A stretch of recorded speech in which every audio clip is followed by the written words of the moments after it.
Hello, and thank you for joining us for this California housing market update for the week of July 30th. My name is Jordan Levine, Deputy Chief Economist here at the California Association of Realtors, and we're going to talk about the good, the bad, and the ugly of our recovery. On the good side, we've made significant progress, both in terms of the economy and the market specifically. Since the last time we were together, we see robust demand from home buyers. And in our weekly survey, we see that realtors are still feeling optimistic. Now, on the negative side, we do see that the lack of supply in particular has started to impede the recovery. Realtors have been reporting slightly weaker numbers in our weekly survey during recent weeks, and we actually saw last week closed sales dip for the first time in a while. And when we look out towards the future, several key indicators are moving in the wrong direction. And so we want to make sure that although we have made significant progress in the housing market of late, that we've still got a long road ahead of us and still lots of healing left to be done. When we talk about the market in particular, we see some of our forward-looking indicators starting to flag as well. And I think the moral of the story is that we have seen over the last couple of weeks an uptick in uncertainty and growing downside risk for the economy. So let's talk about the backward-looking data that's come out over the course of the last couple of weeks, which does look fairly encouraging. California had a record month, adding back more than 500,000 jobs during the month of June. I didn't bring the unemployment rate numbers, but the unemployment rate was also down by several percentage points, just as it was in the rest of the United States. So folks have started to get back to work. We've seen that spending, particularly once we net out auto sales, which still haven't bounced all the way back, but you can see here that retail sales minus food and automobiles is actually back to pre-crisis levels. And this is critical because the economy at this point is still roughly 70% consumer driven. And so as go consumers, so go the overall economy, which is of course what matters most for the housing market here in California.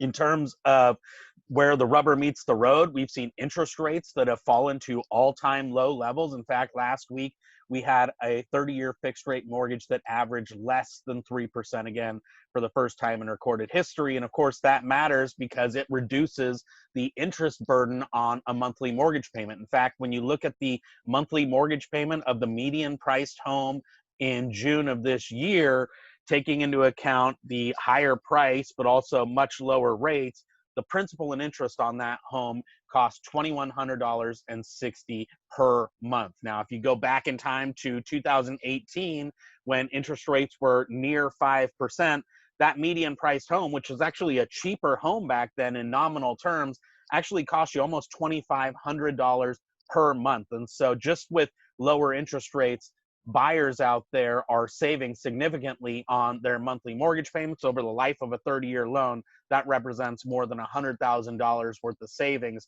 just purely on carrying costs due to lower interest rates. And that provides a huge incentive for buyers. And in fact, we saw that California had a really robust bounce back in the June data. So on a month-to-month basis, sales were up 42%.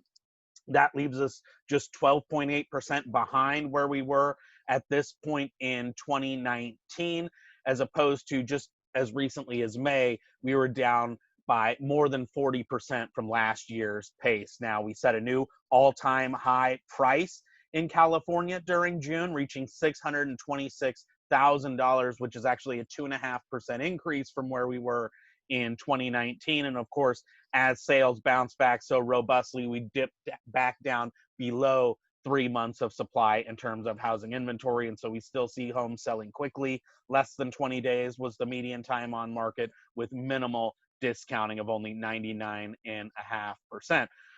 Pending sales for June were also up. In fact, they weren't just recovered from May, they were actually ahead of 2019's pace. And so not only did we retrench some of the lost ground for closed sales in June, but it looks like we might have an actual increase for closed sales by the time the dust settles on July.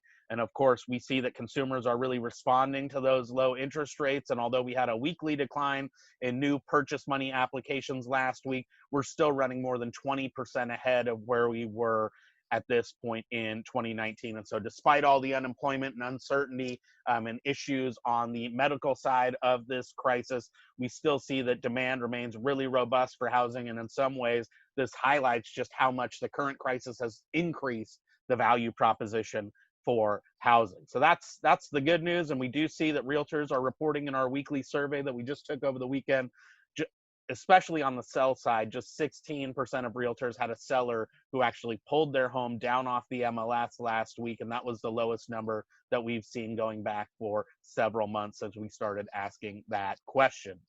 Now, when we ask about the future, we see that last week realtors were more optimistic pretty much across the board, with increases in the percentage of members that we spoke to over the weekend who thought there was going to be more listings, more sales, and higher prices in the weeks to come. So realtors are feeling optimistic, but we do see that the lack of supply has begun to impede our current recovery. When you look at our June press release, statewide, active listings were down by almost 44% from where they were at this point in 2019. And that is really, again, limiting the upward trajectory of the recovery, not because there isn't buyers who want to get into the market, but because there isn't enough homes to put people into. And in fact, when you look at the number of new listings that are coming online on average every single day, we really haven't had much growth to speak of going all the way back to May. So we've had several months with only minimal growth in new listings, and that just makes it very tough for us to see an increase in closed transactions. Indeed, we see, after the first month of plateauing listings that we saw over the last 6 weeks, basically flatness in pending sales. So we're not getting more homes into escrow because we don't have enough on the market. And indeed, when you look at closed sales, we had our first weekly decline last week since May, right? So we were on a pretty consistent uptrend. We did see that growth starting to slow in recent weeks. And finally, last week, closed transactions in California actually declined. And of course, this is starting to show up in our weekly survey of members, where we had fewer realtors reporting that they had a listing appointment. That's been down for 2 weeks in a row. We did see a slight increase in the number of realtors that entered escrow last week, but in general, those numbers have been down for 3 weeks in a row compared to where they were a month before. We had only 21% of members actually close a transaction last week, and those numbers have been flat or declining in recent weeks as well. And so I think the moral of the story is that, that lack of supply is really eating into our ability to grow the housing market in terms of closed transactions. And then on top of that, we've had a significant increase in the amount of uncertainty that's out there, and also just more evidence of how much healing we have left to do. So if you look at the numbers on COVID cases here in California, they have been climbing, as has the number of deaths. And that is going to create uncertainty and also clamp down on business activity and prevent us from getting this crisis fully in the rearview mirror and really getting on a solid recovery footing. On top of that, we just today, as I'm recording this, got our GDP growth number that showed that the economy contracted by almost 33% last quarter, which is the biggest decline in recorded history for a single quarter in terms of overall economic growth. And so again, even as things move in the right direction, we have a big hole to climb out of. And even without this recent resurgence of COVID-19, we still had a long road ahead of us. And you can see that in the labor market numbers, that yes, we have added back more than 7.5 million jobs nationwide, but we still remain roughly 15 million jobs below our pre-crisis levels. And so 7.5 million jobs is huge progress, but still, again, lots and lots of healing left to be done. And in fact, what we see is a little bit more ominous in the weekly jobless claims. These are new jobless claims. We see that we've actually been on an uptick nationwide for the past 2 weeks. So again, these leading economic indicators that lead to the kinds of multiplier effects that we've seen in April and May are starting to move back in the wrong direction. And of course, here in California, we have been on the leading edge of that, with unemployment claims rising, new claims rising in 6 out of the last 10 weeks. And so again, although we have made significant progress from late March and early April, we are seeing ongoing headwinds, and in fact, in some cases, seeing these critical indicators move in the wrong direction.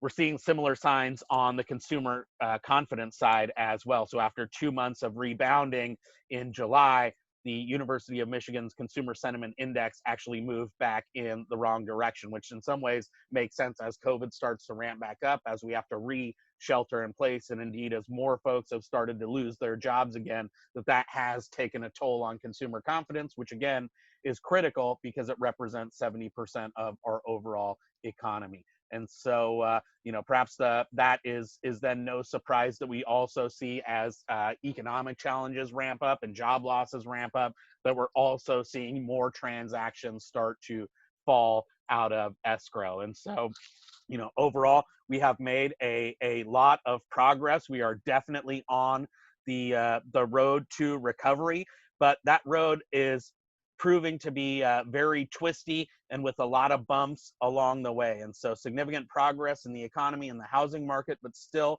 a lot of uncertainty out there. And even without this recent rise in uncertainty, we just have a lot of healing left to do. So we thank you so much for tuning in for this California economic and housing market update, and we will be back with you in a few weeks with anything that changes.